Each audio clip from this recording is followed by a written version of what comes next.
ابل اعلنت عن ارخص موبايل عندهم في سلسله الايفون 16 وهو ايفون 16 اي، والنهارده قبل اي حد انا جاي اوريك فيديو الانبوكسنج بتاعه. يلا بينا نبدا الفيديو.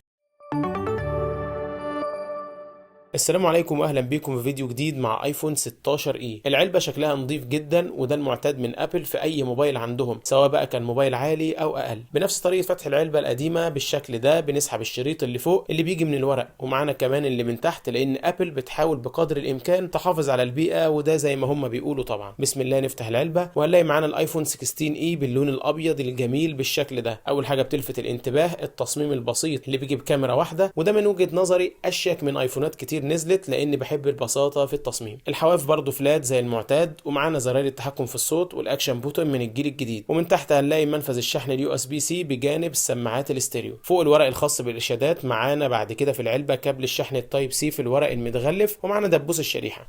ونيجي بقى للصوت اللي كلنا بيحبه،